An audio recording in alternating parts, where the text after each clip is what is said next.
এই যে শুনছো? হুম, তোমাকেই বলছি। আমাদের চ্যানেলটি সাবস্ক্রাইব করে দাও না প্লিজ।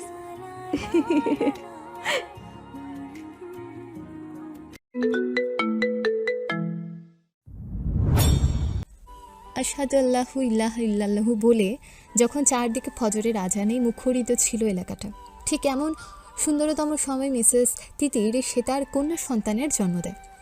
একটা ফুটফুটে কন্যা মাহাদের ঘর আলোকিত করে মাহাদের জান্নাত হয়ে আগমন করেছে। ডিএম মোহাম্মদ মাহাদ আহনাফ তার শিশু কন্যার কান্নার শব্দে আরও যেন উত্তেজিত হয়ে উঠল। ডাইনিং রুমে অধৈর্য সহকারে পায়চারি যেন তার বেরিয়ে চলল। সময় যেন তার জন্য থমকে দাঁড়িয়েছে। অস্থিরতা আর ভালো লাগা দুটোই এসে মাহাদের কাঁধে ঝেঁকে বসেছে। একটু সময় নিয়ে ডক্টর ফাহমিদা আলিম মাহাদের সমস্ত উত্তেজনার সমাপ্তি ঘটিয়ে মাহাদের কোলে তুলে দেয় তার সুখ কন্যাকে। মাহাদ কন্যাকে পেয়ে ডাক্তারের সামনেই কেঁদে ফেলল। তার শিশু কন্যাকে সর্বপ্রথম বুকের সাথে আলতো করে চেপে ধরল। তারপর একটু উঁচু করে আবেগময় কণ্ঠে কন্যার কানে আজানের বাক্যগুলো স্পষ্টভাবে পাঠ করতে লাগলো। স্বাদের বেলায় সে কাছে ছিল না, তাই মেয়ের বেলায় মনের ইচ্ছে প্রকাশ ঘটাতে কোনো কমতি রাখবে না। আজানের পবিত্র বাক্য শেষ করে হাস্যোচ্ছল চেহারায় বলে উঠল, মা, আজ থেকে তোমার নাম মাহারিন আফনান অতিথি। কথাগুলো বলেই মেয়েকে নিয়ে নামাজের কক্ষের দিকে ছুটে গেল। আগে থেকে সে সব কিছু প্রস্তুত করে রেখেছিল। 3টে জায়নামাজ বিছানো। মাহাদের প্রায় 4 বছরের ছেলে সন্তান সাদ তার বাবার কোলে মিষ্টি ছোট্ট বোনটিকে দেখে খুশিতে সুবহানাল্লাহ বলেই দৌড়ে এলো বাবার কাছে। মাহাদ সাদের এক হাত ধরে জায়নামাজে গিয়ে দাঁড়াতে সাদ বাবার আঙুল ছেড়ে দিয়ে অন্য জায়নামাজে দাঁড়ালো। মাহাদ ওর মেয়েকে জায়নামাজে রেখে আল্লাহ সুবহানাহু তাআলার দরবারে সেজদায় লুটিয়ে পড়ল আল্লাহু আকবার বলে। শুকরিয়া 2 রাকাত নামাজ আদায় করলো ছেলে এবং মেয়েকে নিয়ে। ছোট্ট মেয়ের কান্নার মধ্যে মাহাদ দুহাত তুলে আল্লাহর প্রশংসায় মশগুল হয়ে গেল। হে দুনিয়া ও সুখময় জান্নাতের পরম করুণাময় আল্লাহ, আপনি আমাদের পথ প্রদর্শক, আপনি ক্ষমতাশীল। আমরা অসহায় বান্দা আপনার কাছে আশ্রয় খুঁজি, আপনার সাহায্য চাই এবং আমরা সকলে আপনার মুখাপেক্ষী হয়ে থাকি। আপনার দয়ার কোনো তুলনা হয় না। আপনাকে অগণিত শুকরিয়া জানাই এই মনের প্রাণকেন্দ্র থেকে। আপনি আমাকে যে সুখের সাগরে ভাসিয়েছেন তার শুকরিয়া আদায় করার ক্ষমতা আমার নেই। মাহাদের দুচোখ দিয়ে সুখের বৃষ্টি বর্ষণ হচ্ছিল। এই সুখময় অশ্রু যে তার প্রভু কর্তৃক উপহার। ডিএম মোহাম্মদ মাহাদ আহনাফ একজন দেশের সফল তরুণ উদ্যোক্তা, আন্তর্জাতিক মানের খ্যাতিসম্পন্ন ব্যবসায়ী এবং মন্ত্রী দে মো কামরান আহনাফের দ্বিতীয় পুত্র। সাদ তার ছোট্ট বোনটিকে আদর করতে ব্যস্ত। পাশে তার নানু আপি ডক্টর ফাহমিদা আলিম বাচ্চাটিকে কোলে নিয়ে বসে আছেন। এদিকে মাহাদ সর্বপ্রথম তার বাবাকে কল দিয়ে খুশির সংবাদটা জানালো। তারপর শিশুকন্যার দিকে অপলকভাবে কিছুক্ষণ চেয়ে রইল। এরপর মেয়েকে কোলে নিয়ে সাদের হাত ধরে তিতিরের রুমে গিয়ে দেখল তিতির অপেক্ষায় চেয়ে আছে দরজার দিকে। মাহাদকে দেখা মাত্রই তিতির অতি কষ্টে উঠার জন্য চেষ্টা করতেই মাহাদ ওকে ইশারা করলো না ওঠার জন্য। মাহাদ দ্রুত তিতিরের কাছে এসে মেয়েকে তিতিরের সামনে ধরে ওর কপালে একটা কিস করে উচ্ছ্বসিত কণ্ঠে বলে উঠল, তিতির, আজ আমি অনেক খুশি আল্লাহর দয়ায় আবার একবার আমাকে সুকন্যা উপহার দেওয়ার জন্য। যে মেয়ে কোনোদিন মা হতে পারবে না, অথচ আল্লাহর অশেষ রহমতে আজ সে 2 সন্তানের মা হয়েছে, এটা আল্লাহর মহিমা ছাড়া আর কি হতে পারে। তিতির মাহাদের দিকে চেয়ে কাঁপা কণ্ঠে বলে উঠল, আপনি খুশি হয়েছেন? খুব খুব খুব খুশি হয়েছে। মাহাদের কথা শোনার সাথে সাথে তিতির কান্নায় ভেঙে পড়ল। তারপর মেয়েকে আরও কাছে টেনে এনে পাগলের মতন কয়েকটা কিস করেই সাদকে বলল, বাবা, তুমি খুশি হয়েছো? তোমার বোন তো তোমার কাছেই চলে এলো। সাদ ওর বোনের গালে হাত ছুঁয়ে খুশি হয়ে বলল, মা, এই পুতুলের নাম কি? আমি ওকে কি নামে ডাকবো? মাহারিন আহনাফ অতিথি, ও আমার অচেনা অতিথি, ওকে অতিথি বলেই ডেকো বাবা। সকাল 10টার মধ্যে মাহাদের বাসায় ওর পরিবারের সকলে তাদের নতুন অতিথিকে দেখার জন্য চলে আসলো। কামরান সাহেব অবশ্যই আগেই চলে এসেছেন। এখন তার কোলে ছোট্ট অতিথি ঘুমিয়ে আছে। এমন সুন্দর ফুটফুটে বাচ্চা তিনি খুব কমই দেখেছেন। মনে হচ্ছে বেহেস্ত থেকে ছোট্ট বুলবুলিটি মাহাদের ঘর আলো করতে চলে এসেছে। মাহাদের দাদি বাতাসি বেগম তার চেনা স্বভাবে তিতিরের দিকে ঘোর চোখে চেয়ে আছেন। তিনি কতটা খুশি এ ব্যাপারে কিছুই বোঝা যাচ্ছে না। তিতির ভয়ে মাথা নিচু করে মুখ কাচুমাচু করে আছে। এই বৃদ্ধা মহিলা খুব একটা সুবিধার নন। তিনি তিতিরকে দু চোখে সহ্য করতে পারে না। বাতাসি বিবি হঠাৎ তার মুখখানা গম্ভীর করে বলে উঠলেন, তাহলে তুই তোর বাজা নামটা একেবারে ঘুষাইয়ে ফেললি। তা তোর বাপ মাকে খবর দিয়েছিস তো? তারা তোর মুখ দেখতে আসবে না, মুখে ঝামা ঘষে না করে দিবে। মাহাদের মা লাবিবা বেগম শাশুড়ির এমন কথা শুনে আর চুপ করে থাকতে না পেরে কাছে এসে অনুরোধের সুরে বললেন, আম্মা, আজ অন্তত এসব কথা বলবেন না। আমরা সবাই আজ খুব খুশি। লাবিবার কথা শুনে বাতাসি বেগম একটা চিক্কুর দিয়ে তার মন্ত্রী ছেলেকে কামু বলে একটা হাঁক ছাড়লেন। শাশুড়ির এমন কাণ্ড দেখে লাবিবা গিয়ে বাতাসি বিবির মুখ চেপে ধরে বলল, দোহাই লাগে আম্মা, আজকের দিন আর সবার সামনে ওনার সম্মান নিয়ে টানাটানি করবেন না। দয়া করে চুপ থাকুন। লাবিবা বাতাসি বিবির মুখ ছেড়ে দিতেই তিনি আরও রেগে গিয়ে জোরে চিক্কুর দিতে দিতে বাহির হয়ে দেখলেন তার ছেলে দরজার পেছনেই দাঁড়িয়ে আছেন, মুখটা কাঁচুমাচু করে। কারণ তিনি জানেন তার মায়ের চটে যাওয়া মানে নিজের মান সম্মান সকলের কাছে নষ্ট হওয়া। মনের ভেতর ভয় উকি দিচ্ছে কামরান সাহেবের। ছেলেকে দেখে বাতাসি বিবি গলার জোর আরও একটু বাড়িয়ে দিয়ে বললেন, আয় এখানে আইতে চাই নাই, তোর বউ জোর কইরা আয়রে আনছে। তোর বউর কত বড় সাহস, আয়ের সোপা চাইপে ধরে। আয় যদি বউয়ের শাসন না করস তাইলে ভাবুম আয় সত্যি একখান বলদের পেটে ধরছি। কামরান সাহেব মাকে অত্যন্ত সম্মান করেন। মায়ের কথার উপর একটা কথাও বলতে তিনি নারাজ। তার মাতা যাহা বলিবেন তাহাই ঠিক। মা যদি বলেন বিশ্ব সুন্দরী ঐশ্বরিয়া কালো, তাহলে কামরান সাহেবও সে কথাকে সাপোর্ট দিয়ে বলবেন, হ্যাঁ সে কালোই। তিনি যে এত বড় একটা পদে কর্মরত আছেন, তবুও তার মায়ের কাছে তিনি একজন বাচ্চা ছেলে ছাড়া কিছুই নন। এই বৃদ্ধ বয়সে চোর ভেবে মায়ের হাতে কেলানি খাবারের রেকর্ড আছে তার। কামরান সাহেব তার মায়ের কাছে গিয়ে নিচু গলায় বললেন, আম্মাজান, বাসায় গিয়ে সব কথা বলি, তখন যা বলবেন তাই শুনবো। এখন সিন ক্রিয়েট করিয়েন না আম্মাজান। আপনার ছেলের আর আপনার একটা সম্মান আছে না?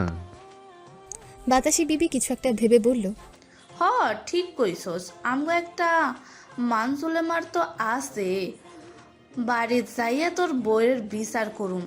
যা এখন তোর কাম তুই কর। বাতাসি বিবি কামরান সাহেবকে কথাগুলো বলে 17 বছর বয়সী কাজের মেয়ে সাবিনাকে হাঁকতে হাঁকতে অন্যদিকে চলে গেলেন। মা চলে যাওয়াতে কামরান সাহেব যেন হাঁপ ছেড়ে বাঁচলেন। কামরান সাহেবের পাশে তার বড় আপা রূপালী বেগম এতক্ষণ দাঁড়িয়ে থেকে তাদের মা ছেলের কাণ্ডগুলো দেখছিল। রূপালী বেগম ভ্রুজোড়া জড়িয়ে তুলে চোখ দুটো বাঁকা করে তার আম্মাজানকে একবার দেখেই বলল, আম্মাজানের এত অত্যাচার তুই সহ্য করিস কিভাবে? তোর জায়গায় আমি বা অন্য কেউ হলে মনে হয় না তার সঙ্গে ভালো ব্যবহার করতাম। তুই পারিসও বটে।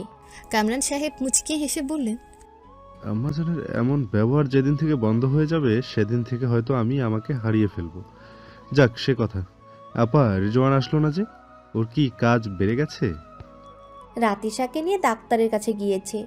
মেয়েটা কয়েকটা দিন ধরেই অসুস্থ, তাই মৌ আর রাতিশাকে নিয়ে গেছে ও। ও বলে কামরান সাহেব চলে যেতেই রূপলী বেগম পেছন থেকে তাকে ডেকে বলল, কামরান, এবার মাহাতকে বাড়ি নিয়ে চল না। আমাদের থেকে আর কতদিন এভাবে আলাদা থাকবে? মাঝে মধ্যে ওকে দেশের বাইরে যেতে হয়, তখন তিতির ওর ছেলে মেয়েদের নিয়ে কিভাবে এত বড় বাসাতে একা থাকবে? আর যা দিনকাল পড়েছে, শত্রুর কি আর অভাব রয়েছে আমাদের?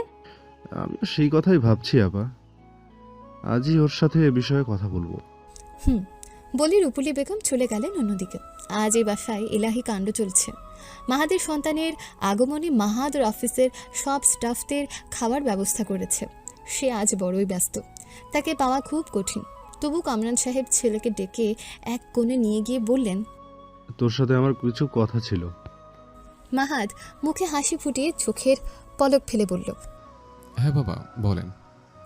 মাহাদের এমন চমৎকারময় হাসি কামরান সাহেব অনেকদিন পর দেখলেন।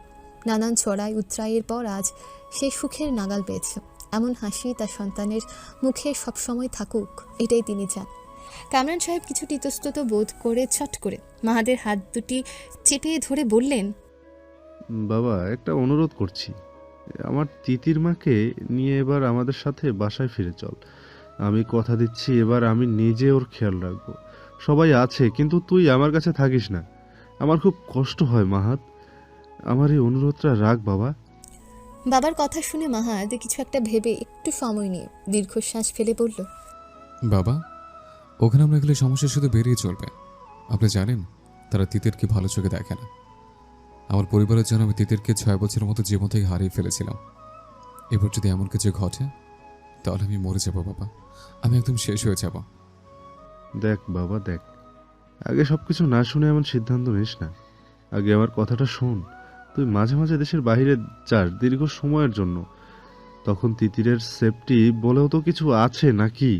আমাদের শত্রুর কি অভাব বল? তাছাড়া ও আমাদের কাছে থাকলে সেই সেফটিটাও সে পাবে। এই বৃদ্ধ বয়সে আমাকে আর কষ্ট দিস না বাবা। আগে আপনার আম্মাজানকে ঠিক করেন, যত সমস্যা তাকে নিয়ে। তিতির তার কোন সময় দুশ্মন ছিল যে সে থেকে দু চক্ষু সহ্য করতে পারে না? আপনি তো আবার আপনার আম্মাজান ছাড়া কিছুই বোঝেন না। সে যা বলবে সেটাই ঠিক। তার সামনে থাকলে আপনার হাঁটু কাঁপে। আর আপনি বলছেন সে জল্লাদটার থেকে তিতিরকে বাঁচাবেন? আপনি গোড়া শক্ত না করে বিল্ডিং ওঠালে সে বাসাকে থাকবে নাকি? মাহাত কথাগুলো বলে বাবাকে আর কোনো কথা বলার সুযোগ না দিয়ে সেখান থেকে চলে গেল। আর করুণ চোখে চেয়ে রইল কামরান সাহেব তার ছেলে চলে যাওয়ার পথের দিকে। মাহাদের বান্ধবীরূপী বড় ভাইয়ের স্ত্রী নিসাও তার মেয়ে দুটোকে নিয়ে মাহাদের নিয়ে এসেছে। এই মহিলাটাও তিতিরকে পছন্দ করে না। তার একটাই অভিযোগ, মাহাদকে সবার কাছ থেকে তিতির কেড়ে নিয়েছে। মাহাদ বদলে গেছে, তার জন্য তিতিরের কোনো ক্ষমা নেই নিসার কাছে। সামাজিক সখ্যতা রক্ষা করতেই এখানে তার আশা। নিসা তিতিরের দিকে একটু ঝুঁকে গিয়ে দাঁত কটমট করে বলল, মাহাতকে আমাদের কাছ থেকে কেড়ে নিয়ে দেখছি খুব সুখেই আছো। নিজের বাবার বাসায় জায়গা না হলে কি হবে? মাহাতকেও সেই পথে আনতে পেরেছো, তা আবার কম কিসে? তিতির কোনো কথার জবাব না দিয়ে ছল ছল চোখে নিচের দিকে চেয়ে রইল। অতিরিক্ত চোখের জল ক্ষরণে টপটপ করে তার শিশুকন্যার গালের উপর জল পড়ল। তিতির সাথে সাথে নাক টেনে ওর মেয়ের গাল ওড়না দিয়ে মুছিয়ে দিতে শিশুটি তিতিরের হাতের শাহাদাত আঙ্গুল নিজের হাতের ভেতর মুষ্টিবদ্ধ করে ফেলল। এমন দৃশ্য দেখে নিসা তাচ্ছিল্য সহকারে বলল, বাহ, মেয়ের দেখছি মায়ের প্রতি দরদ উতলে উঠেছে। জন্ম নিতে না নিতেই মায়ের তরফদারি করছে। যেমন মা তেমন তার মেয়ে, যাকে বলে মধুমুখী। মুখে মধু কিন্তু অন্তরে বিষ। দেখি তুমি কতদিন মাহাতকে আটকে রাখতে পারো। এমন সময় শাশুড়ি এলে নিসা চুপ হয়ে গেল। লাবিবা বেগম নিসাকে নিচে খেতে যেতে বললেন। শাশুড়ির আগমনে নিসা একটু ক্ষুব্ধ হয়েছে। আর একটু পরে এলে কি হতো, কেবল তিতিরকে শায়েস্তা করতে লাগলো। আর এমন সময় ওনার আগমন রাগকে মনের ভেতর দমে রেখে বলল, মা, ফুয়াদ কি এসেছে? হ্যাঁ এসেছে, তুমি যাও। নিসা রুম থেকে বের হয়ে গেলে সাদ তাদের পোষা কুকুর গোলাপকে নিয়ে রুমে প্রবেশ করে বলল, দাদি যান, আসসালামু আলাইকুম। লাবিবা পেছন ফিরে সাদকে দেখে খুবই খুশি হলেন। সাদ বলতে তিনি অজ্ঞান। সাদকে কোলে নিয়ে সালামের জবাব দিয়ে কয়েকটা চুমু খেয়ে বললেন, আমার ভাইজান এতক্ষণ কোথায় ছিল? আমি তো তাকে পাগলের মতো এতক্ষণ ধরে খুঁজছিলাম। সাদ ওর দাদি জানকে জড়িয়ে ধরল। আমি বাবার কাছেই ছিলাম দাদি যান। কথাগুলো শেষ না হতে লাবিবা তিতিরের পায়ে হাত দিল। মা, আমার অতীত পাপগুলো ক্ষমা করে দাও। আমি মাহাতাতকে ছাড়া থাকতে পারছি না। আমি রাতে ঘুমাতে পারি না। তুমি একটু মাহাতাতকে বুঝিয়ে বললেই ও শুনবে। ওকে একটু বুঝিয়ে বলো না মা। আমি বলছি, তোমাকে কেউ কিচ্ছু বলবে না। আমি আমার পরিবার পূর্ণ করতে চাই। কথাগুলো বলার মাঝে ডক্টর ফাহমিদ আলিম ও ডক্টর আলিম এসে তিতিরের সামনে বসল। মা, আসমার সাথে কথা বলতো। ও অনেকক্ষণ ধরে বলছে তোমার সাথে কথা বলবে। ডক্টর আলিম তিতিরের হাতে ফোন দিতেই আসমা সালাম দিয়ে হাউমাউ করে কাঁদতে লাগলো। আপা, আপনাকে ছাড়া আমি এখানে থাকতে পারছি না। আপনাকে ছাড়া থাকতে খুব কষ্ট হয়। ও হয়তো বিশেষ ট্রেনিংয়ে কানাডায় গিয়েছে। আমি অনেকটা একা হয়ে গেছি আপা। তিতির 3টা বছর পর মাহাদের কাছে আসার দিন আসমা তার স্বামী ডক্টর ওয়াহিদ ইব্রাহিম পাকিস্তানে পাড়ি জমায়। তিতিরের বিপদে আপদে এই আসমা আর গোলাপ সবসময় ছায়ার মতো থেকেছে। তিতির নিজেকে শক্ত করে বলল, আসমা, তুমি তো অনেক শুকিয়ে গেছো বোন। তোমার শরীর খারাপ হলে কিন্তু প্রথমে আমার মেয়ের কাছে জবাবদিহিতা করতে হবে। কথাগুলো বলে অতিথিকে দেখালো তিতির। আসমা শিশুটিকে দেখে ফ্লাইং কিস করে বলল, আপা, ও তো একদম আপনার কার্বন কপি। ওর নাম কি রেখেছেন? মাহরিন আহনাব অদিতি। অতিথি? আপনার অচেনা অতিথি? সত্যি আপনার জীবনে মাহাত ভাইজান অচেনা অতিথি হয়েই প্রবেশ করেছিল, আর আপনি আমার দেওয়া মাহারিন নামই রেখেছেন। তুমি রেখেছো, সেটা আমি অগ্রাহ্য করি কিভাবে? তিতির অতিথির গালে আঙুল ছুঁয়ে দিল। মা দেখো, তোমার আন্টি তোমায় ডাকছে দূর দেশ পাকিস্তান হতে। মিসেস ফাহমিদা অতিথিকে কোলে নিয়ে এদিক ওদিক ঘুরতে লাগলেন, যাতে তিতির ভালোভাবে আসমার সঙ্গে কথা বলতে পারে। তিতির আসমার সাথে আরও কিছুক্ষণ কথা বলে সাদকে ফোনটা দিল। সাদ ফোন নিয়ে দাদির কোল থেকে নেমে কথা বলতে লাগলো। এমন সময় আলিম সাহেব বললেন, মা, 2 দিন পর আমরা নিউজিল্যান্ডে ফিরে যাচ্ছি। বেশ লম্বা সময় ধরে এখানে আছি আমরা। এবার আমাদের ফিরতে হবে। ওখানে আসমাকে নিয়ে গিয়ে কিছুদিন কাটাবো। তোমার মাইকেল আঙ্কেলের জন্য কোনো মেসেজ থাকলে আমায় বলে দিও। আমি তাকে বলবো সে তোমাকে খুব মিস করে। মিস্টার আলিমের কথা শুনে তিতিরের চোখে এবার পানি চলে আসলো। 3টা বছর তিনি আগলে রেখেছিলেন তিতিরকে। নিজের বাবা খোঁজ না নিলেও এই মানুষটা বাবার সমস্ত দায়িত্ব নিজের কাঁধে তুলে নিয়েছিল। তিতির যখন মৃত্যুর সাথে পাঞ্জা লড়ছিল, তখন এই দুটো মানুষ তাদের সমস্ত চেষ্টা চালিয়ে গিয়েছিলেন মৃত্যু নামক ওই ভয়াবহ আতঙ্কের থাবা থেকে তিতিরকে বাঁচানোর জন্য। 3টা বছর নিউজিল্যান্ডে কাটিয়েছে শুধুমাত্র তাদের আশ্রয়। আল্লাহর কাছে হাজার হাজার শুকরিয়া এমন বাবা মাকে তিতিরের সাহায্যের জন্য পাঠিয়ে দেওয়ার জন্য। তিতির কথাগুলো ভাবতেই ফুয়াদ এসে সবাইকে ডেকে নিয়ে গেল খাবারের জন্য। এমন সময় সাবিনা রুমে ঢুকে আপা বলে একখান চিৎকুর দিয়ে তিতিরকে জড়িয়ে ধরে বললেন, আপা, আপনি কেমন আছেন কোন তো? আমি ওই বাড়ি থেকে এইখানে আইতে চাই, কিন্তু বজ্জাত দাদি আইতেই দেয় না। বুড়ির এক পা কবরে গেছে, তাও বজ্জাতি খাড়ায় এখনো ক্ষান্ত হয় নাই। ছি বোন, এইভাবে কাউকে কিছু বলতে নেই। পরিনিন্দা করা ও শোনা দুটোই গীবতের শামিল। আপা, আন্নেরে কোন মাটি দিয়া গড়াইছে আল্লাহ কোন তো? আই আন্নের মতো না, কেউ কিছু কইব আর আই ফাও ফাও শুনবো? কখনো না। কথাগুলো বলে সাবিনা একটু থামলো, তারপর আবার বলল, আভা, এত ভালো হওয়া ভালো না। সবাই আন্নেরে কষ্ট দিতেই থাকবো। একজন শেষ করব তো আরেকজন শুরু করব। সাওয়াল পাওয়াল হইছে, এখন অন্তত নিজেকে শক্ত করেন। আন্নে কি করবেন আই জানতাম না, তয় আইজা ভালো মনে করছি হেইরাই আন্নেরে কইলাম। সাবিনার কথা শুনে তিতির শুধু হাসলো, কিন্তু কিছু বলল না। ইতিমধ্যে গোলাপ বেডে উঠে তিতিরের ওড়নার নিচে আশ্রয় নিয়েছে। তিতিরের শরীরের সাথে নিজের শরীর ঘষিয়েই একটা পলট খেল। তিতির ওর শরীরে হাত বুলাতে গোলাপ তিতিরের হাতে জিভ দিয়ে 2বার ছুঁয়ে দিল। একটা পশু আর মানবীর এমন প্রেম দেখে সাবিনা অবাক হয়ে বলল, হাবা, হ্যাঁ সত্যি আন্নের সন্তান? এত বছর ধরে আন্নের কাছে আছে তো কোনো অভিযোগ নাই? কয়টা এমন খুদ্দা মানুষের তাই? কুত্তা বলে সাবিনা জিভে কামড় দিয়ে আবার তিতিরের দিকে চেয়ে বলল, দুঃখিত আপা, এই তো আমাকে গালাপ। এভাবে পুরো দিনটা কেটে গেল। আনন্দ অশ্রুর মতো সময়টা কাটলো তিতিরের। কেউ ভালোবাসায় ভরিয়ে দিল, কেউ বা কথার সূক্ষ্ম তীক্ষ্ণ ধারে খুঁচিয়ে দিয়ে চলে গেল। সবাই যাওয়ার আগে মাহাতকে বারবার করে বাসায় ফিরে যাওয়ার কথাটা ভাবতে বলল। কামরান সাহেব তো সাদকে বুকে নিয়ে কেঁদেই ফেললেন। সবাই চলে গেছে। সমস্ত কিছু দেখাশোনা করতে গিয়ে পুরো দিন মাহাত তিতিরের কাছে একবারও আসতে পারেনি। পুরো দিনের ধকলে আজ যেন সবাই ক্লান্ত। তিতিরের পাশে সাদ ঘুমিয়ে পড়েছে।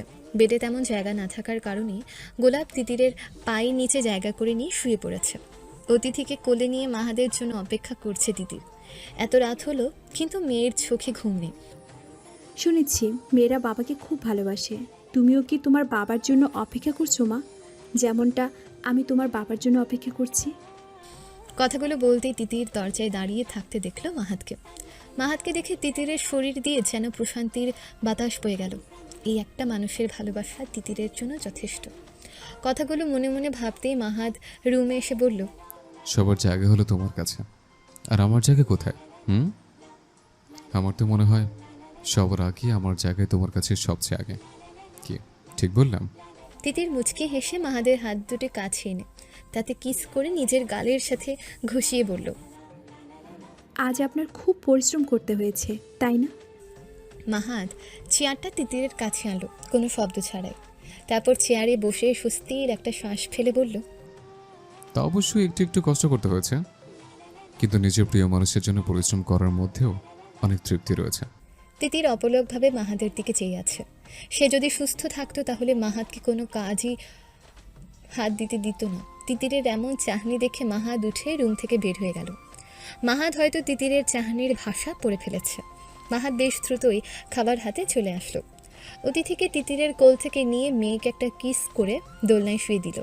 মেয়েটা এখনো ঘুমায়নি, বাবার দিকে অপলকভাবে চেয়ে আছে। প্রচণ্ড একটা শান্ত মেয়ে অতিথি, কিন্তু হাত পা ধীরে ধীরে নড়াচড়া করছে। মাহাদ তিতিরকে কোলে তুলে নিতেই ব্যথায় কুকড়ে উঠল তিতির। মাহাদের গলা আরও একটু শক্ত করে ধরল। মাহাদ সব কিছু বুঝতে পেরে বলল, খুব কি কষ্ট হচ্ছে? ব্যথায় যেন তিতির জর্জরিত হচ্ছে। কপাল জড়িয়ে উঠায় রগগুলো নীলচে হয়ে গেছে, সেটা স্পষ্ট বোঝা যাচ্ছে। তবু মাহাদ যাতে কষ্ট বা টেনশন না করে তার জন্য মুখে মুচকি হাসি ফুটিয়ে মাথা শুধু নাড়িয়ে না বলল, আচ্ছা, আগে খাবার দাও, তারপর মেডিসিন নাও, ইনশাআল্লাহ ঠিক হয়ে যাবে। মাহাদের কথায় তিতির শুধু ঘাড় নাড়িয়ে সম্মতি জানালো। এর মধ্যে মাহাদ ওকে সোফায় বসে দিয়ে খাবার প্লেটে ভাত মেখে নিজে এক লোকমা ভাত মুখে নিয়ে তারপর তিতিরের দিকে তুলে দিল। তিতির মাহাদের হাতে একটা কিস করে মুখে ভাত পুড়ে নিল। খেতে খেতে চট করে বলেই ফেলল তিতির, আমরা এই বাসায় গেলে কেমন হয় মাহাত? সবার সাথে মিলিয়ে মিশে থাকবো। তাছাড়া বাবা মাকে রেখে এভাবে আলাদা থাকলে আল্লাহ সুবহানাহু ওয়া তাআলা নারাজ হয়ে যাবেন আমাদের উপর।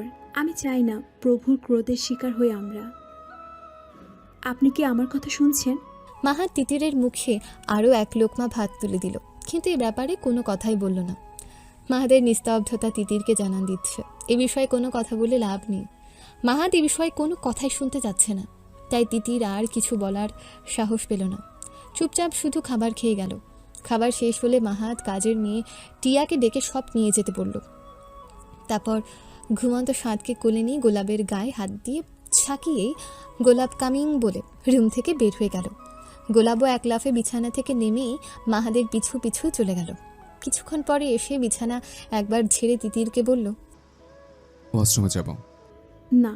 তিতিরকে কোলে করে নিয়ে বিছানায় শুয়ে দিল। তারপর অতিথিকে দোলনা থেকে তুলে তিতিরের পাশে শুয়ে দিল। মশারি খাটিয়ে তিতিরের কপালে একটা কিস করেই বলল, লাইট জ্বালানোই থাকলো, কষ্ট করে কটা দিন লাইট জ্বালিয়েই থাকতে হবে। টিয়া তোমার ওখানেই থাকবে, কিছু দরকার হলে ওকে দিয়ে আমাকে ডাকিয়ে পাঠিও। এখন ঘুমাও। মাহাদ চলে যাওয়ার জন্য পা বাড়াতেই তিতির বলল, আর একটু থাকেন না। মাহাদ কিছু না বলে রুম থেকে বের হয়ে গেল। মাহাদের এমন ব্যবহারে তিতির খুব কষ্ট পেল। আমার ওনাকে এমন কথা হয়তো বলা উচিত হয়নি। দুঃখিত মাহাত, আমায় ক্ষমা করে দিয়েন। তিতির কথাগুলো বলতে দেখলো মাহাদ সাদকে নিয়ে চলে এসেছে রুমে, সাথে গোলাপও এসেছে। গোলাপ গিয়ে অতিথির পাশে চুপচাপ গুটিসুটি মেরে বসে পড়ল। তিতির, তুমি ঘুমাও বলে মাহাদ দরজা বন্ধ করে দিয়ে সাদকে বুকে নিয়ে সোফায় শুয়ে পড়ল। মাহাদের এমন ছোট ছোট সারপ্রাইজগুলো তিতিরকে খুব সুখ দেয়। তিতির কি চায় মাহাদ যেন সব বুঝে যায়। স্বামী সন্তানকে অন্য রুমে রেখে একা একা থাকা যায় নাকি? ওদের ছেড়ে থাকতে হবে ভেবে এতক্ষণ তিতিরের যেন দম বন্ধ হয়ে আসছিল, কিন্তু এখন সব ঠিকঠাক।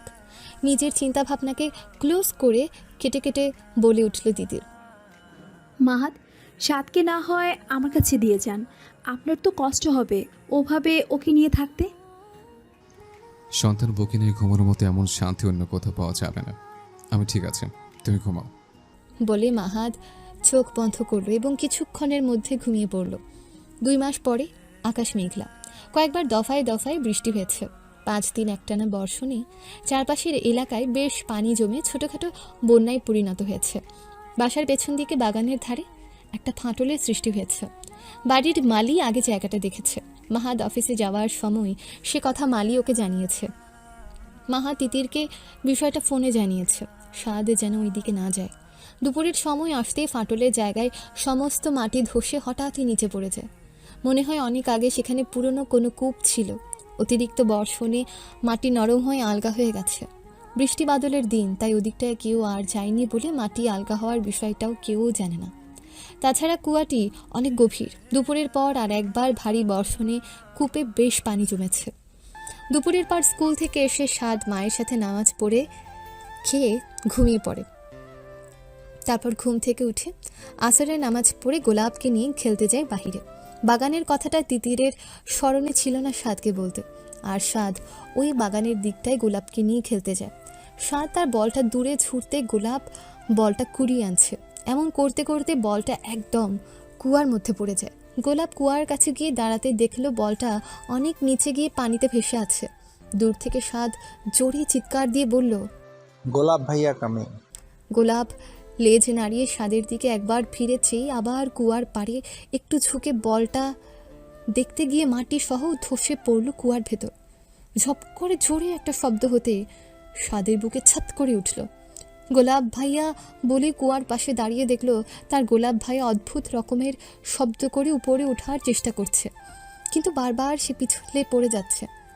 গোলাপের কাছ থেকে পানি আরও নিচে ছিল ও পানি থেকে একটু সমান্তরাল মাটিতে পড়েছিল। সেখান থেকেই উঠার চেষ্টা করছিল। ছোট্ট সাদ কোনো চিন্তা না করেই অস্থির হয়ে বলল, ভাইয়া আমি আপনাকে নিতে আসছি। সাদ এক পা দুপা করে নেমে যেতেই সে একদম গভীর খাদে পানির মধ্যে পড়ে যায়। পানিতে পড়ে সে হাবুডুবু খেতে লাগলো, যা দেখে দ্রুত পানিতে ঝাঁপ দেয় গোলাপ। নিজের শরীর দিয়ে যতটুকু পারছে সাদকে উপরে ঠেলে তোলার চেষ্টা করছে গোলাপ, কিন্তু বারবার চেষ্টা করেও সে ব্যর্থ হচ্ছিল। সাদকে ছেড়ে দিয়ে ও পানির মধ্যেই হাঁপাতে লাগলো। এদিকে সাদের অবস্থা প্রচণ্ড খারাপ হয়ে গেল। পানি খেতে লাগলো সে। গোলাপ আবার বড় একটা শ্বাস নিয়ে গায়ের শক্তি দিয়ে সাদকে উপরে তুলে ধরল। সাদও সাথে সাথে হাত দিয়ে যেন মাটি খামচে ধরল। নিজের পুরো শরীর দিয়ে সাদকে উপরের দিকে ঠেলে ধরে আছে গোলাপ, আর মুখটা সামান্য পরিমাণ পানির উপর রেখেছে শুধু শ্বাস নেওয়ার জন্য। দুজনেই কাদা আর পানিতে ভিজে একাকার হয়ে গেছে। অসময়ের বৃষ্টি মানুষ ও প্রাণী দুটোর জন্যই বেশ অস্বাস্থ্যকর হয়। গোলাপ মাটির সাথে সাদকে খানিকটা চেপে ধরে আছে। মাগরিবের নামাজের ওয়াক্ত হয়ে আসছে, কিন্তু সাদ আর গোলাপের কোনো খবর নেই। তিতির অতিথিকে নিয়ে একটু ব্যস্ত ছিল। মেয়েটার গায়ে বেশ জ্বর এসেছে। কাজের মেয়ে টিয়াকে ডেকে তিতির বেশ চিন্তিত হয়ে বলল, টিয়া দেখতো সাদ বাহিরে আছে কিনা। ওকে দেখছি না, এতক্ষণে তো ওর বাহিরে থাকার কথা নয়। সাত বাবা তো বাহিরে গেল, তখন দেখলাম, আমি এক্ষুনি ডেকে আনছি। বলে টিয়া চলে গেল। এই ভর সন্ধ্যায় মেয়েকে নিয়ে বের হওয়া ঠিক হবে না ভেবে তিতির আর বের হলো না। এর মধ্যে মাগরিবের আজান পড়ে গেল। তিতির ছটফট করতে লাগলো। সাদ কোথায় তুমি বলে বারবার ডাকতে লাগলো। নামাজের ওয়াক্ত হয়ে গেছে বলে অজু করে এসে সালাতে দাঁড়ালো তিতির। তিতির জায়নামাজে দাঁড়াতেই টিয়া দৌড় এসে বলল, আপা, সাতকে তো পাওয়া যাচ্ছে না, দারোয়ান বলছে ও নাকি বাসা থেকে বেরই হয়নি। কথাটা যেন তিতিরের কানের দৌড় গোড়ায় এসে ধাক্কা লাগলো। সূরা আল ফাতিহা পড়তে চোখ উপছে পানি পড়তে লাগলো। নিজেকে কঠোর করে সেজদায় চলে গেল। ছেলের কখনো নামাজ কাজা হয় না, আজ সেই নামাজ কাজা হয়ে যাচ্ছে। এর থেকে কষ্টের আর কি আছে? আল্লাহ আমার দুটো সন্তানকে রক্ষা করেন, ওদের হেফাজতে রাখেন আল্লাহ। নামাজ শেষ করে উঠে টর্চ লাইটটা নিয়ে বাহিরে যেতেই মাহাদ বাসায় আসে। তিতির ভয়ে যেন কুঁকড়ে গেল। মাহাদকে এখন কি জবাব দেবে? ততক্ষণে পুরো বাসায় খোঁজ করা শেষ সাদ আর গোলাপকে, এমনকি কূপেও খোঁজা হয়েছে। সবাই বেশ অবাক হয়ে গেছে, কূপ কোথা থেকে বের হলো। মাহাদ এসে যখন শুনল সাদকে পাওয়া যাচ্ছে না, তখন ওর মাথা যেন ঘুরে গেল। সাদ নেই, কখন থেকেও মিসিং। ভাইজান, বিকেল বল নিয়ে সাদ ও গোলাপ খেলতে বের হচ্ছিল, তারপর আর বাসায় আসেনি। দারোয়ানও বলল তারা বাসা থেকে নাকি বের হয়নি। কথাগুলো কাজের মেয়ে টিয়া মাহাদকে বলল। এবার মাহাদ কিছুটা রেগে গিয়ে তিতিরের দিকে কঠোর চোখে তাকাতেই তিতির মাহাদের চোখের ভাষা বুঝতে পারে যে মাহাদ তিতিরকে কি বলতে যাচ্ছে। মাহাদ তিতিরকে বারবার বলেছিল সাদকে যেন বাসার বাহিরে না যেতে দেয়, কিন্তু সে মাহাদের কথাকে গুরুত্ব দেয়নি। নিজের সন্তানের খেয়াল পর্যন্ত সে রাখতে পারেনি। মাহাদ আর দেরি না করে জলদি টর্চ হাতে নিয়ে বাহিরে দৌড়ে চলে গেল। টিয়াকে অতিথির কাছে যেতে বলে পেছনে তিতিরও দৌড়ে গেল। মাহাদ প্রথমে বাগানের পেছনে গিয়ে দেখে বড় একটা কূপ বের হয়েছে। এটা কখন হলো বলে সাবধানে নিচে টর্চের আলো ফেলে সাদ বলে কয়েকবার ডাক দিল, কিন্তু কোনো রেসপন্স এলো না। আরও কয়েকবার ডেকে যখন কোনো রেসপন্স পেল না, তখন মাহাদ অন্যদিকে দৌড় দিয়ে খুঁজতে লাগলো। বাসায় দারোয়ান সহ আরও একজন কাজের লোক মাহাদের সাথে আবার খুঁজতে লাগলো। শেষে তারা বাসার বাহিরে আশেপাশে খুঁজতে লাগলো। মায়ের মন কখন মিথ্যে হয়। তিতিরের মনে হচ্ছে সাদে কূপের ভেতরে আছে। সাদ বাবা আমার, আপনি কোথায়? আপনাকে ছাড়া আমি খুব কষ্ট পাচ্ছি। আপনি কোথায় বাবা? বলে কাঁদতে লাগলো তিতির। গোলাপের নাম ধরেও কয়েকবার ডাকলো তিতির, কিন্তু সাদ বা গোলাপ কারো কোনো খবর পেল না। না, আমার মন বলছে আমার ছেলে এখানেই আছে। বলে তিতির ডিসিশন নিল ও এই কূপে নামবে। তিতির যখন কূপে নামার প্রস্তুতি নেয় তখন সেটা বেলকনি থেকে দেখতে পায় কাজের মেয়ে টিয়া। ওখান থেকে টিয়া জোরে জোরে চিৎকার দিয়ে ডাকতে লাগলো মাহাতকে। ভাইজান দেখেন, আপা কুয়ার ভিতর নামতেছে। কুয়ার আশেপাশের মাটি এমনি নরম, তার উপর তিতির সেখানে নামার চেষ্টা করছে। সেটা দেখে মাহাত দৌড়ে আসে তিতিরের কাছে। আশেপাশে কেউ না থাকাতে তিতিরের উপর এবার প্রচণ্ড রেগে গেল মাহাত। একে তোকে নিষেধ করেছিল আজ যেন সাদকে বাহিরে যেতে না দেওয়া হয়, তারপর এমন পাগলামো। তিতির নিচে পড়ে যেতে যেতেই মাহাত ওর হাতটা টেনে ধরে হেঁচকা টান দিয়ে নিজের কাছে আনতে তিতিরের পাগলামো যেন আরও বেড়ে গেল। আমাকে ছেড়ে দিন, আমার ছেলে এখানেই আছে। বলতেই মাহাত এত জোরে তিতিরকে একটা ধমক দেয় যে উপরে বেলকনিতে থাকা টিয়া অবধি কেঁপে উঠল। মাহাত তিতিরকে ছেড়ে দিয়ে আবার ধমক দিয়ে পড়ল। তোমাকে যেন এখানে এক মুহূর্ত দাঁড়িয়ে থাকতে না দেখে এক্ষুনি যেন বাসার ভিতরে যাওয়া হয়।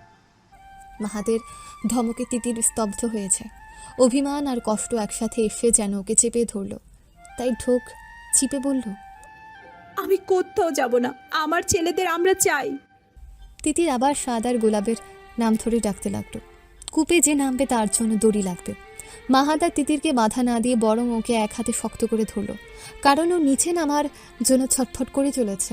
মাহাত চিৎকার দিয়ে দারোয়ানকে ডেকে বলল, চাচা, গ্যারেজ থেকে প্লিজ দড়িটা নিয়ে আসেন তো, একটু জলদি করে দড়িটা আনেন। দারোয়ান আর দেরি না করে খুব দ্রুতই দড়ি নিয়ে এলে মাহাত দেখল দড়িটা খুব একটা বড় নয়। আরও দড়ি আনেন বলেই তিতিরের হাতে দড়ি দিয়ে অপর প্রান্তের দড়ি কোমরে বেঁধে মুখে টর্চ নিয়ে সরসর করে কূপের ভিতর নেমে যায়। এমন সময় দারোয়ান আরও দড়ি আনতে অন্যগুলো দড়ির সাথে মাহাদের দড়িটা বেঁধে দড়ির অন্য প্রান্ত গিয়ে দূরে একটা গাছের সাথে কষে বেঁধে আবার কূপের কাছে আসলো তিতির। তারপর চিৎকার দিয়ে বলল, মাহাত, ওদের পেয়েছেন? কোনো রিপ্লাই আসে না। তিতির এবার যেন পাগল হয়ে যায়। মাহাত, আপনি ঠিক আছেন? বলে জোরে জোরে কাঁদতে লাগলো। না, ওরা ঠিক নেই। বলে তিতির কারো কথার তোয়াক্কা না করে দড়ি বেশ সরসর করে নিচে নেমে গেল। সাদের কোনো জ্ঞান নেই, মাটি ওভাবে খামচি দিয়ে ধরে আছে, আর গোলাপ তার শেষ শক্তিটুকু দিয়ে সাদকে কূপের দেয়ালের সাথে ঠেসে ধরে আছে। সেটা দেখে মাহাত দ্রুতই একদম ওদের কাছে আসে। আগে গোলাপকে পানি থেকে তুলে বুকের ভেতর চেপে নেয়, আর অন্য হাতে সাদকে মাটি থেকে টেনে বের করে। এর মধ্যে তিতির নিচে নেমে এসেছে। মাহাত তিতিরকে দেখে জোরে চিৎকার দিয়ে দারোয়ানকে বলল, চাচা, দ্রুত মিল্টনকে কল দিয়ে বলেন ডক্টরকে আনতে। আমার ছেলেটা একদম ভালো নেই চাচা, দ্রুত খবর দেন তাকে। মাহাদের চিৎকারময় আদেশ শুনেই দারোয়ান দৌড়ে সেখান থেকে চলে যায়। মাহাদের চিৎকার শুনে তিতিরও স্থির হয়ে যায়। যা আশা করেছিল তার থেকে করুণ অবস্থা তার সন্তানদের। তিতির লাইটের আলোয় দেখল গোলাপের মুখ দিয়ে রক্ত আর সাদা ফেপড়া বের হচ্ছে। গোলাপের অবস্থা সাদের থেকেও খারাপ। মাহাদের চোখ দিয়ে অঝরে জল বয়ে চলেছে। এমন অবস্থায় মাহাদ তিতিরের কোলে সাদকে দিয়ে বলল, দ্রুত, খুব দ্রুত উঠে যাও, একদম আমাদের হাতে সময় নেই। সাদকে বুকে নিতে মাহাদ নিচ থেকে তিতিরকে উপরে ঠেলে দিল, কিন্তু মাঝপথে সাদকে সহ তিতির পিছলে পড়ে গেল। নিচে মাহাদ থাকাতে তিতিরকে শক্ত করে ধরে ফেলল মাহাদ। মাহাদের মুখ থেকে শুধু একবার তিতির নাম বের হতেই তিতির নিজের ওড়নাটা খুলে সাদকে বুকের সাথে বেঁধে তরতর করে উপরে উঠে গেল। তিতির গাছে উঠতে পারে বলে কাজটা ওর জন্য খুব সহজ ছিল। উপরে উঠে এসে সাদকে উপর করে শুয়ে দিয়ে পিঠে কয়েকবার চাপ দিতে সাদের মুখ দিয়ে গলগল করে দুবার পানি বের হলো। এদিকে মাহাদ গোলাপকে নিয়ে উপরে উঠতেই তিতিরকে বাসায় পাঠিয়ে দিল। কাজের লোকটা ততক্ষণে 2টা টাওয়াল নিয়ে এসেছে মাহাদের কাছে। মাহাদ গোলাপের গায়ে টাওয়াল দিয়ে জড়িয়ে নিয়ে বারবার ঝাঁকাতে লাগলো, গোলাপ, গোলাপ বাবা, তুই অন্তত আমাকে একা রেখে ছেড়ে যাস না। গোলাপকে নিয়ে ওই অবস্থায় মাহাদ গাড়িতে উঠে গাড়ি স্টার্ট দিল। উদ্দেশ্য পশু হসপিটাল।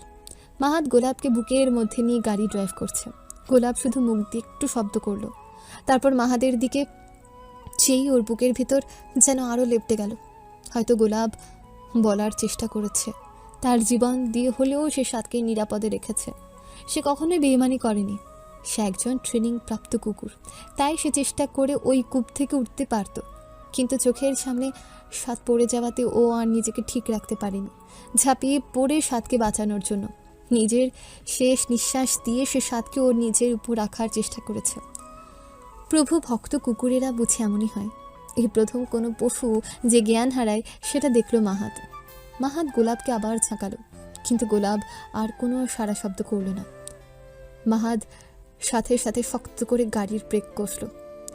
বাতাসি বিবি মাগরিবে নামাজ পড়ে ডাইনিং রুমে বসে চায়ের ভেতর বিস্কুট ডুবিয়ে ডুবিয়ে খাচ্ছে আর টিভিতে রূপবান মুভিটা দেখছে। এই ছবি নিয়ে তার অনেক ইতিহাস রয়েছে। জীবনের প্রথম এই ছবি দেখাতে ইমতিয়াজ চেয়ারম্যান বাতাসি বিবিকে হলে নিয়ে গিয়েছিলেন। কি সেই স্মৃতিময় সময়! সেই স্মৃতিময় সময়টা মনে পড়তেই বাতাসি বিবি তার আঁচলখানা দিয়ে চোখটা মুছতেই সাবিনা চিক্কুর দিয়ে কইল, আম্মা দেখা যান, দাদি রূপবান ছবি দেখা কান্দাইয়া বুক ভাসা যেতেছে। আর বিশ্বাস দাদা মরণের সময়ও দাদি এত কান্দে নাই। এত দেখি বিনোদন আর বিনোদন। সাবিনার কথা শুনে বাতাসি বিবি অত্যন্ত লজ্জা পেয়ে বসা থেকে উঠে সাবিনার মুখ চেপে ধরল। তারপর রাগে চোখ মুখ আগুন করে বলল, এই সরি, তোর সোপা ভাঙ্গুম কিন্তু। তুই আয়ের সম্মান লয়া টানা হিসরা করস, তোর সাহস তো কম লয়। এমন সময় লাবিবা বেগমের আগমন। আম্মা, সাবিনার মুখ চেপে ধরেছেন কেন? কি বলেছে ও?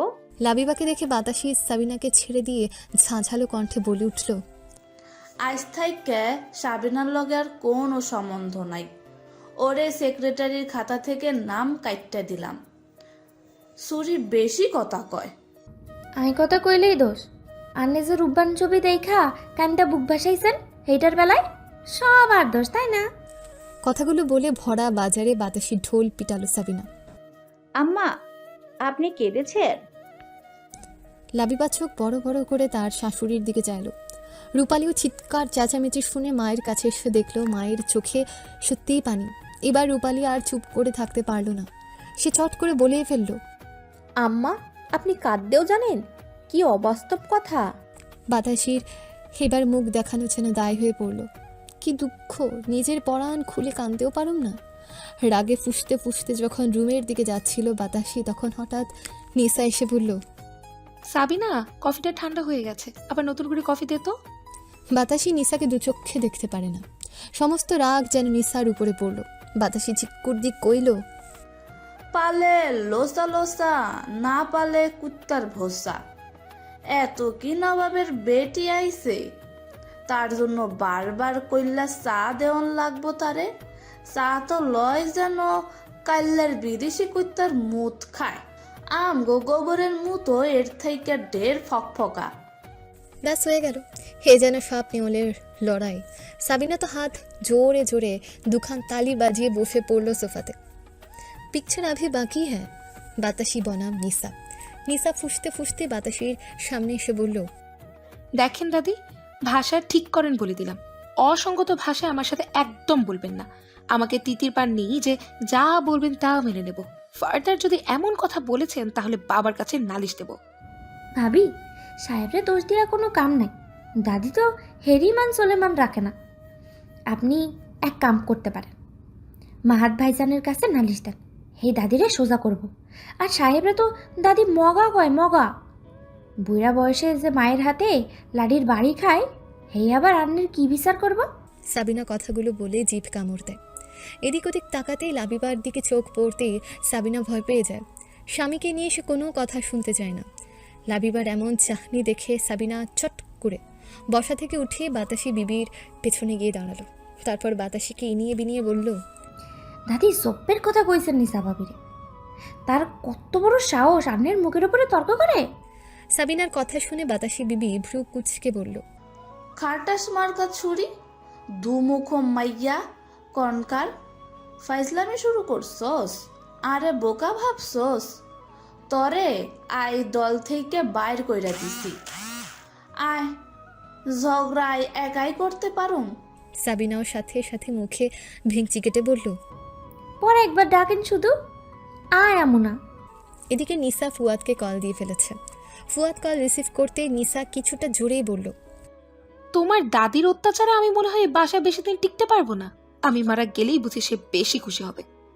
বেটি তুই মরবি, তোর মতো খসরের কাছে মরণাইতে 2 বার ভাববো। আর তুই বাড়িতে টিকবি নাকি? টিকাইয়া তো বইয়া আসছস স্যাবরা মাইয়া। বাতাসি আর নিসার ভেতরে এবার ঝগড়া বেঁধে গেল। না লাবিবা থামাতে পারে, না রূপালি থামাতে পারে। কেউ কারো চেয়ে কম নয়। বাতাসিও নিসাকে সাবান সোডা বিহীন একেবারে ধুয়ে পরিষ্কার করে দেয়। বাতাসির সাথে লাগা, যদি নিসাকে নাই ধুতে পারে তাহলে বাতাসি এই জীবনের শিখলোটা কি? একটা মান সম্মানের ব্যাপার আছে না? ডাক্তারগণ গোলাপের চিকিৎসা করছে। প্রায় 2 ঘন্টা যাবৎ ভেজা শরীরে মাহাত দাঁড়িয়ে আছে পশু হসপিটালের ভেতরে। চুল দিয়ে টপ টপ করে কয়েক ফোঁটা জলও ছড়ে পড়ল ওর ঘাড়ে। চাপা উত্তেজনায় মাহাত অস্থির হয়ে পায়চারি করছে আর আল্লাহ সুবহানাহু ওয়া তাআলার কাছে বারবার প্রার্থনা করছে, আল্লাহ এবারের মতো ওকে ঠিক করে দাও। আমি ওর দায়িত্ব আর কাউকে দেব না, আমি নিজে ওর দেখাশোনা করব। এমন সময় একজন রুম থেকে বের হয়ে এসে হাসি মুখে বলল, স্যার, আপনার কুকুরটাকে বাসায় নিয়ে যেতে পারেন। যা ধকল গেল কুকুরটার উপর দিয়ে, সে তো মারাই যাচ্ছিল, হায়াত আছে বলে বেঁচে গেল শেষ মুহূর্তে। লোকটার কথা শুনে মাহাত কিছুক্ষণ স্থির চোখে চেয়ে রইল ওনার দিকে। তারপর বলল, গোলাপ আমার ছেলের মতো, তো ওকে আমি পশু হিসেবে কখনোই বিবেচনা করি না। আর আপনি যে নাম উচ্চারণ করেছেন সেটা আমি তার ক্ষেত্রে কোনোদিন ব্যবহার করিনি। যাই হোক, তাকে কি আমি নিয়ে যেতে পারবো? মাহাত কথাগুলো শেষ করে রিপ্লাইয়ের অপেক্ষা না করে রুমের ভেতর যেতে গোলাপ কান দুটি খাড়া করে মাহাদের দিকে তাকালো। তারপর ছোট কুকুর ছানাদের মতন অদ্ভুত শব্দ করেতেই মাহাত আরও কাছে গিয়ে ওর গায়ে হাত দিতে সামনে থাকা 2টি ছেলে গোলাপকে ছেড়ে দিল। গোলাপ ছাড়া পেয়ে লাফ দিয়ে উঠে গা ছাড়া দিয়ে মাহাদের বুকে 2 পা ঠেসে দাঁড়িয়ে মনে হয় কিছু বলার চেষ্টা করলো। মাহাদের কপালটা গোলাপের কপালের সাথে ঘেঁষিয়ে বলল, সমস্ত বিপদে আপদে আল্লাহ তোকে আমার পাশে থাকার সৌভাগ্য দান করেছে। যতবার সমস্যায় পড়ি আগে তুই এগিয়ে আসিস, আর সেই তুই আমার কাছ থেকে চলে গেলে আমি থাকবো কেমন করে বাবা? চল আমরা বাড়ি যাব। কথাগুলো বলে বুকের সাথে গোলাপকে আঁকড়ে ধরে ডক্টরকে বলল, আমার টাকাগুলো ভেজে গেছে, আপনাদের অ্যাকাউন্ট নাম্বার দিন, আমি টাকা পাঠিয়ে দেবো। হসপিটালের ঝামেলা শেষ করে রাত 9টার দিকে গোলাপকে নিয়ে বাসার পথে রওনা দিল মাহাত। মাহাত এখনও জানে না স্বাদের কী অবস্থা। দুশ্চিন্তায় যেন সব ভুলতে বসেছে মাহাত। তাই গাড়ির গিয়ারটা বাড়িয়ে দিয়ে দ্রুত বাসার পথে সে চলে গেল। কোনো একটা কাজে মাহাদের সাথে দেখা করতে বাসায় ফুয়াদ এসেছিল। এসে স্বাদ কেমন পরিস্থিতিতে দেখতে পাবে সে কখনো কল্পনা করেনি। স্বাদের পেট থেকে পানি বের করা হয়েছে, খানিকটা সুস্থ সে, অক্সিজেনের মাস্ক লাগানো হয়েছে। ডাক্তারদের সাথে ফুয়াদ স্বাদের পাশে চেয়ার নিয়ে বসে আছে। কেমন শান্তভাবে স্বাদ শুয়ে আছে, যেটা দেখতে ফুয়াদের মোটেও ভালো লাগছে না। চোখে পানি চলে আসাতে রুম থেকে বের হতে টপ টপ করে চোখ দিয়ে পানি পড়ে গেল। তিতিরকে কোথাও দেখতে পাচ্ছে না ফুয়াদ। ওকে খুঁজতে গিয়ে দেখেও জায়নামাজে বসে নামাজ পড়ছে। ফুয়াদ রুম থেকে বের হতেই দেখলো মাহাত গোলাপকে নিয়ে দ্রুত ডাইনিং রুমে ঢুকলো। নিজের বড় ভাইকে দেখেও যেন চমকে উঠল। স্বাদ ঠিক আছে তো বলে গোলাপকে ছেড়ে দিয়ে উপরে উঠতেই ফুয়াদ ওর হাতটা ধরে ওকে শান্ত করে বলল, মাহাত, এত বিচলিত কেন হচ্ছিস? স্বাদ ঠিক আছে। যতই সবাই বলুক না কেন স্বাদ ঠিক আছে, কিন্তু বাবার মন, সে কি আর চুপ থাকতে পারে?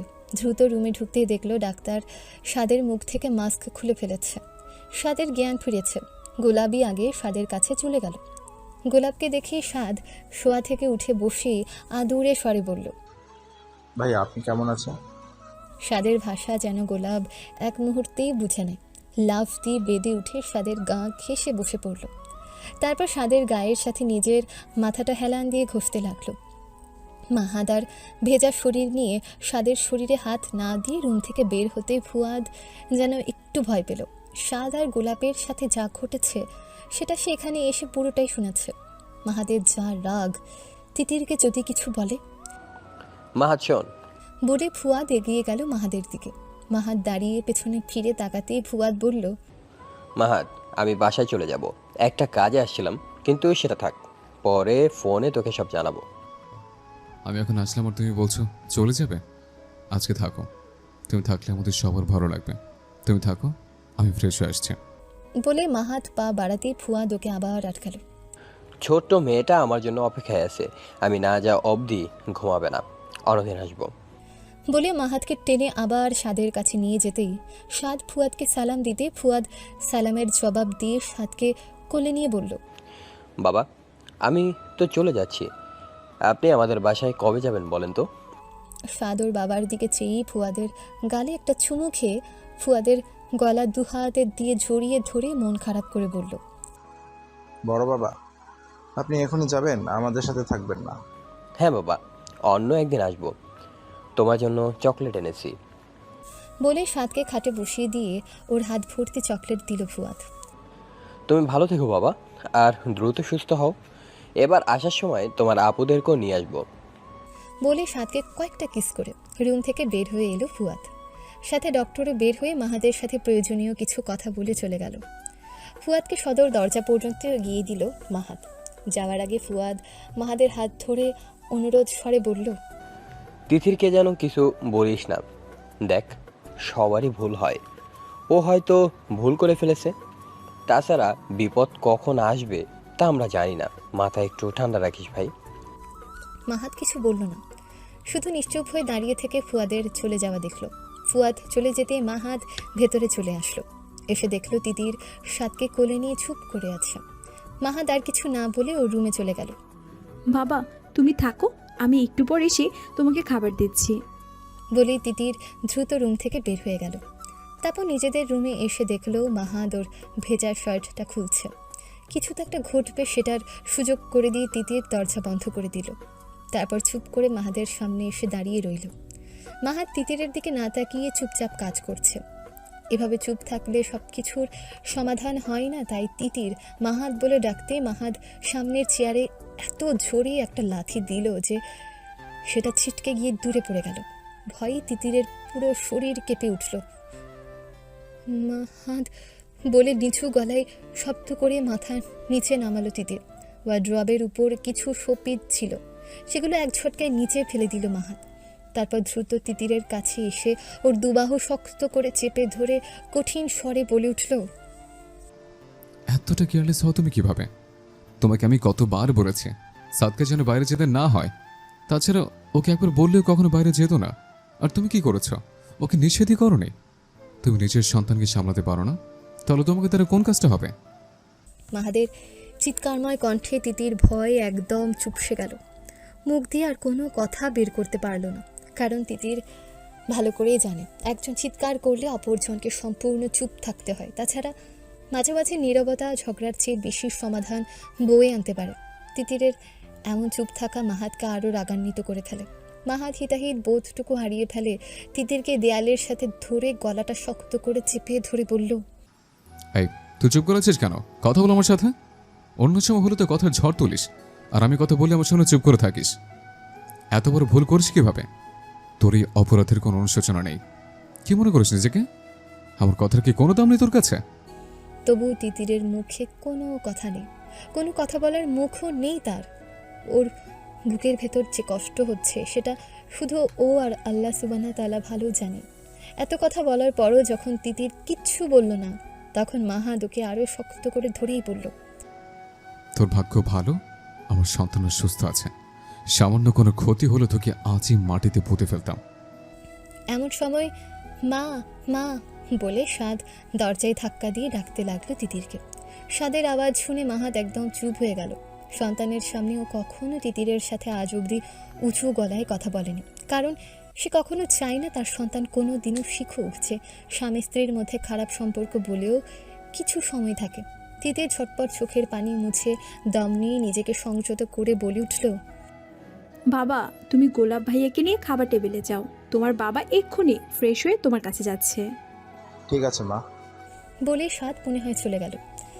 মাহাদ আর কিছু না বলে তিতিরকে ছেড়ে দিয়ে রাগে গেঞ্জিটা খুলে ফ্লোরে ছুঁড়ে মেরে ওয়াশরুমে চলে গেল এবং খুব জোরে ওয়াশরুমের দরজা বন্ধ করে দিল। তিতির নিজেকে ঠিক করে মাহাদের শার্ট আর গেঞ্জি তুলে ভাঙা কাছের টুকরোগুলো দ্রুত পরিষ্কার করল। তারপর পুরো রুম ঠিক করে সেখান থেকে বের হয়ে গেল। নিচে এসে দেখলো সাদ চেয়ারে বসে আছে। বেচারা টেবিলটাও হাত পাচ্ছে না। তিতির আর দেরি না করে জলদি সবার জন্য খাবার বেড়ে দিতেই মাহাদ দ্রুত নেমে এসেছে নিচে। মাহাদকে দেখে গোলাপ ওর খাবার খেতে লাগলো। মাহাদ সাদের দিকে চেয়ে মুচকি একটা হাসি দিয়ে ছেলেকে কোলে নিয়ে চেয়ারে বসে বলল, আমার বাবাটা এখন কেমন আছে? সাদ কিছু না বলে বাবার বুকের ভেতর ঢুকে চুপ করে রইল। মাহাদ আর কথা না বাড়িয়ে ছেলেকে খাবার মুখে তুলে দিয়ে পেছন থেকে সাদের গালে একটা চুমু খেলো। সাদ নিশ্চুপে খাওয়া শেষ করতে তিতির ওকে নিয়ে উপরে চলে গেল। ওরা চলে যেতে মাহাদ আর না খেয়ে উঠতেই টিয়া বলল, ভাইজান খাবেন না? না, তো খেয়ে সব তুলে ফেল। আপাও খাবে না? মাহাদ এবার রেগে গিয়ে টিয়ার দিকে তাকাতেই টিয়া ভয় পেয়ে গেল, আর মুখ দিয়ে একটা কথাও বের করতে পারল না। ভয়ে মাথা নিচু করে দাঁড়িয়ে রইল। মাহাদ আর এক মুহূর্ত দেরি না করে রুমে চলে গেল। দীর্ঘ সময় হয়ে যায়, কিন্তু তিতির রুমে আর আসে না। অতিথি দোলনায় শুয়ে আছে। মেয়েকে অনেক চেষ্টা করে ঘুমিয়ে দেয় মাহাদ, কিন্তু এখনও তিতির আসে না। মাহাদ যেন অস্থির হয়েছে। এখনও কি সাদ ঘুমায়নি? সাদ আর গোলাপ আলাদা রুমে ঘুমায়। ওরা ঘুমিয়ে পড়লে তিতির নিজের রুমে চলে আসে। কিন্তু আজ অনেক আগে সাদ ঘুমিয়ে পড়েছে তিতিরের কোলে। কিন্তু তিতির তবু মাহাদের কাছে যাচ্ছে না। তিতিরের কোমর ঘেঁষে গোলাপও ঘুমিয়ে পড়েছে। ঘড়িতে প্রায় রাত 1টা বাজা অবস্থা। মাহাদ এতক্ষণে ঘুমিয়ে পড়েছে না পড়েনি, এসব ভাবতে ভাবতে ফাতকে বিছানায় শুয়ে দিয়ে আলতো করে দরজায় লাগিয়ে দিয়ে দেখলো ডাইনিং রুমে ডিম লাইট জ্বলছে। তার মানে টিয়া ঘুমিয়ে পড়েছে। মাহাদ যে রাতে খায়নি সেটা তিতির ভালো করেই জানে। বাসায় থাকা অবস্থায় মাহাদ তিতিরকে ছাড়া কখনোই খাবার মুখে তুলবে না। একরাশ খারাপ লাগা এসে মনে ভিড় জমাতে লাগলো তিতিরের। তিতির ধীর পায়ে আস্তে করে দরজা খুলে রুমে এসে দেখলো মাহাদ ঘুমিয়ে পড়েছে। ঘুমন্ত মাহাদের মুখটা দেখে তিতির মনে মনে বলল, মহান আল্লাহ সুবহানা তাআলা স্বামী স্ত্রীর মধ্যে নেতা হিসেবে নির্বাচন করেছেন স্বামীকে। তাই আমার সব সময় মনে রাখা উচিত, স্বামীর প্রতি ভালোবাসা প্রকাশের সবচেয়ে সুন্দর উপায় হলো তাকে সম্মান করা। আমাদের মধ্যে মনোমালিন্য, ঝগড়া বিবাদ, কটু কথা হতেই পারে, তবে দিন শেষে প্রাপ্য সম্মানটা যে শুধু তারই। তিতির লাইটটা অফ করে ডিম লাইট চালিয়ে মাহাদের কাছে গেল। আবছা আলোতে অনেকক্ষণ মাহাদের দিকে চেয়ে রইল। তারপর আর কিছু না বলে একটু দূরত্ব রেখে মাহাদের পাশে শুয়ে পড়ল। তিতির শুয়ে পড়তে মাহাদ চোখ খুলল। মাহাদ এখনো ঘুমায়নি।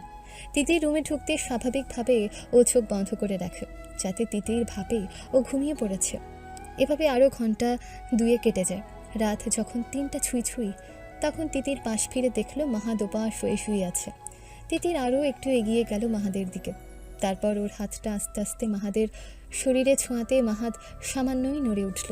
সাথে সাথে তিতির ওভাবেই চুপ করে রইল এবং চোখটা বন্ধ করলো।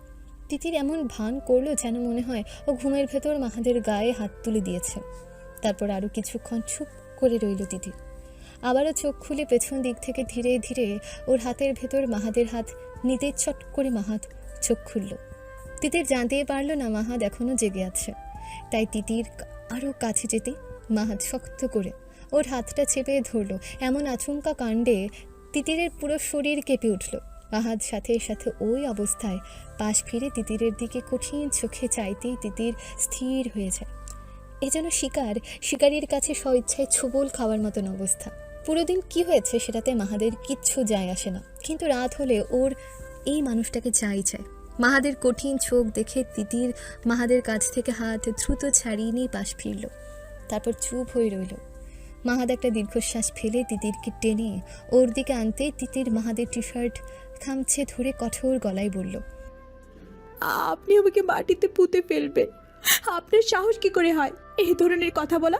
আপনার কাছ থেকে আমাকে আলাদা করার কথা আপনি কিভাবে বলতে পারলেন? আপনি কি জানেন না আপনাকে ছাড়া আমি তিতির অচল? মাহাদ ওর কোনো কথার জবাব না দিয়ে তিতিরের বাম হাত চেপে ধরে কিছু একটা দেখার চেষ্টা করে। সেটা দেখে তিতিরের হাতটা একটু মুচড়ে ধরে বলল, বন মানুষের মতো নখ রেখেছে কেন? তোমার রোজও তো সঠিক মতো হবে না। শরীরটা আঙুল ছোঁয়ার আগে নখ ছবি তখন।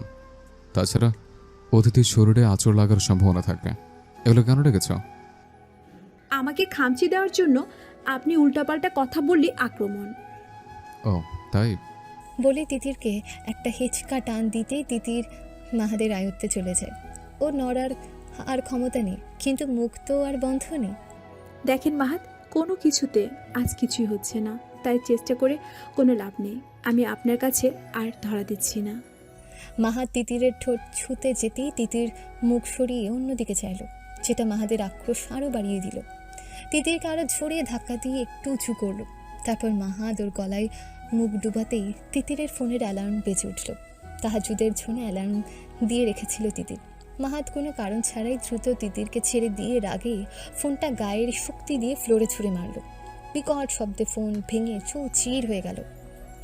সাথে সাথে তিতির উঠে বসেই বলল, আমার ফোন।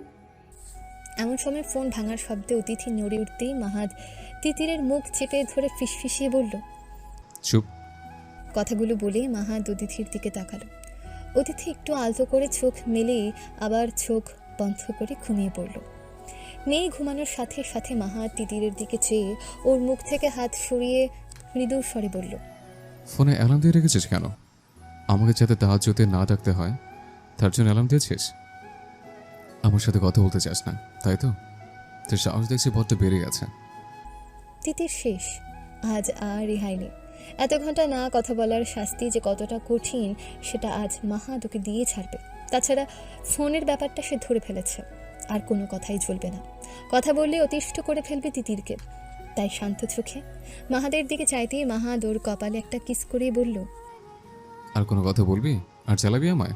তিতির সাথে সাথে মাথাটা এদিক ওদিক ঘুরিয়ে না বলল। তিতিরের এমন ব্যবহারে মাহাদ মুচকি হেসে বলল, গুড, আশা করি আমার কাজে আর বাধা আসবে না। তিতির চট করে মাহাদের ঠোঁট ছুঁতেই মাহাদ পলট দিয়ে তিতিরকে ওর নিচে নিয়ে গিয়ে কিছুক্ষণ তিতিরের দিকে চেয়ে থেকে ওর দিকে আরও খানিকটা ঝুঁকে ফিসফিসিয়ে আদুরে গলায় বলল, সরি বউ, তখন মাথা ঠিক ছিল না। আর সে কথা মনে রেখে যদি তুমি আমাকে এভাবে শাস্তি দাও তাহলে তো প্রতি মুহূর্তে মুহূর্তে আমি মাহাত মারাই যাব। এমন করতে হয় না বউ। এবার তিতির কিছুটা সাহস পেয়ে ছলো ছলো চোখে মাহাদের দিকে চেয়ে বলল, তাই বলে অমন কথা বলবেন আপনি? বললাম তো বাবা সরি, আর আবার তোমার মুখে বলে ফুটেছে। বলিস না কোনোটাকে বাধা না দিতে। মাহাদ কথাগুলো বলতেই তিতির ওর দু হাতে মাহাদের গলা জড়িয়ে ধরে একদম কাছে টেনে ঠোঁট মেলাতে ব্যস্ত হয়ে উঠল। ব্যাপারটা মাহাদের প্রচণ্ড ভালো লাগলো। ও পাল্টা আক্রমণ করে তিতিরকে নিজের সাথে মিশিয়ে ফেলল। পবিত্র ভালোবাসার মিলন অত্যন্ত তীক্ষ্ণ হয়। 1 মাস পর মাহাদ অতিথিকে বুকে নিয়ে শাওয়ার ছেড়ে দিয়ে উষ্ণ পানিতে গোসল করে দিচ্ছে। অতিথির গায়ে হালকা গরম পানি পড়তেই ও খিলখিল করে হাসছে, যেটা দেখে স্বাদের খুব ভালো লাগছে। স্বাদ মাহাদের সাথে একটু কম কথা বলে। স্বাদ বাবাকে প্রচণ্ড ভয় করে কিন্তু খুব ভালোবাসে।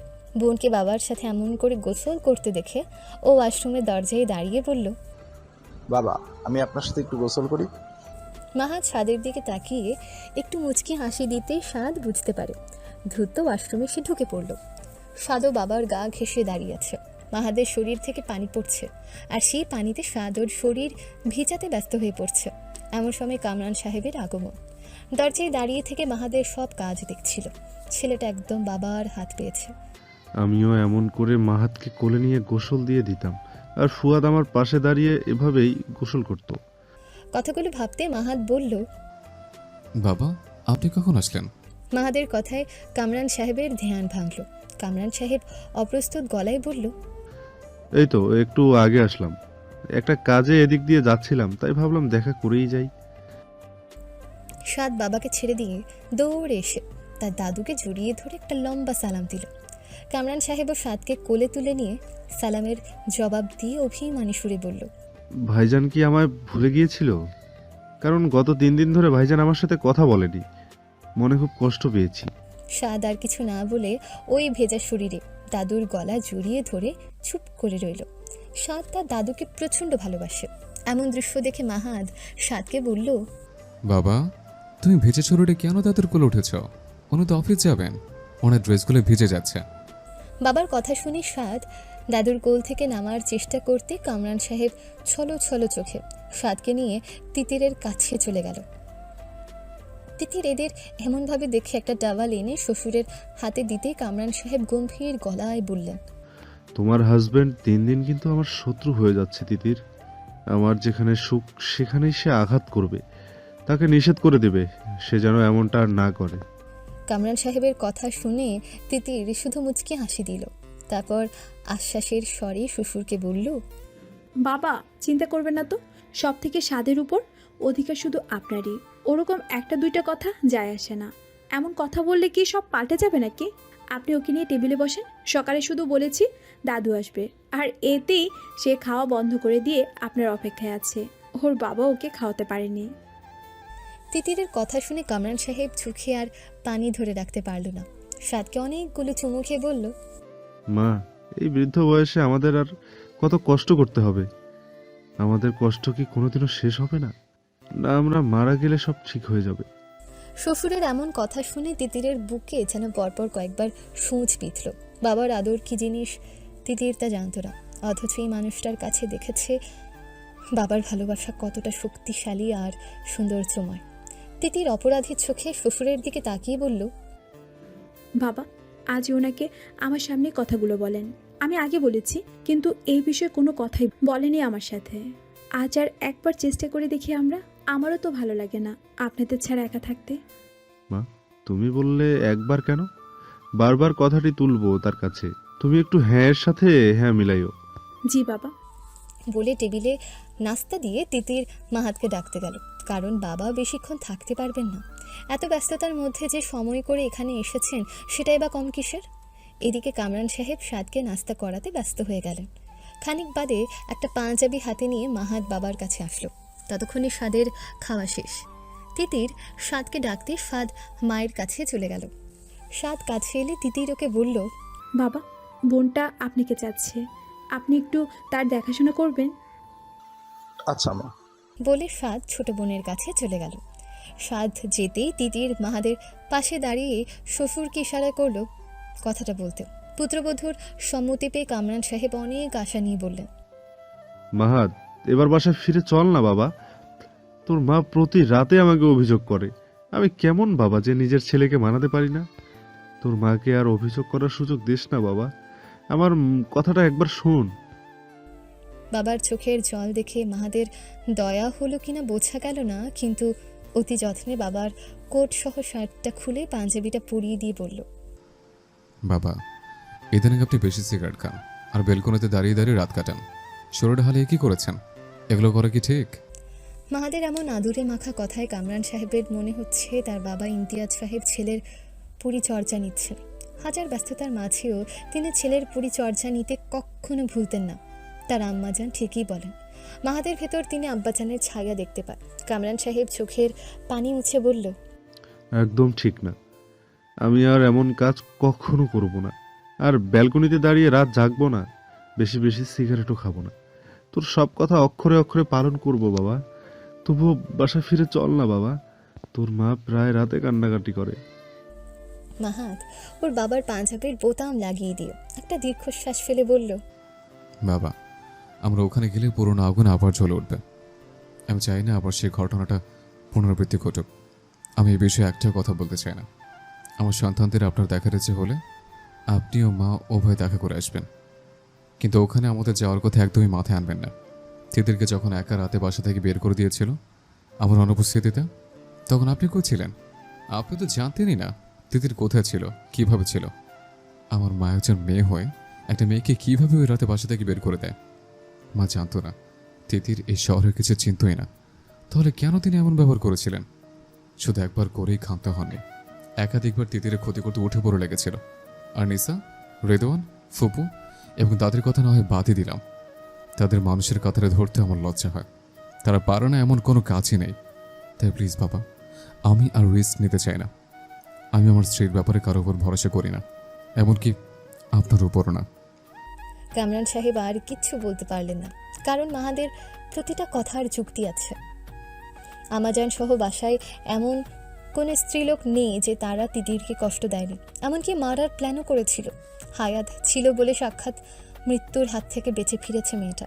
তারপর দীর্ঘ বিচ্ছেদ, নিজের ছেলেটাকে চোখের সামনে ভেঙে যেতে দেখেছে। অনেক কষ্টে আজ সে সুখী, তাই হয়তো তার মনে আবার ভয় জেগেছে তিতিরকে হারানোর। কামরান সাহেব আর কিছু না বলে মলিন মুখ করে বাসা থেকে বের হয়ে গেলেন। তিতির এতক্ষণ মাথা নিচু করেছিল, কিন্তু শ্বশুর চলে যেতে মাহাদের দিকে চেয়ে দেখল। মাহাত কেমন যেন চাহনি করে বাবার চলে যাওয়ার পথে চেয়ে আছে।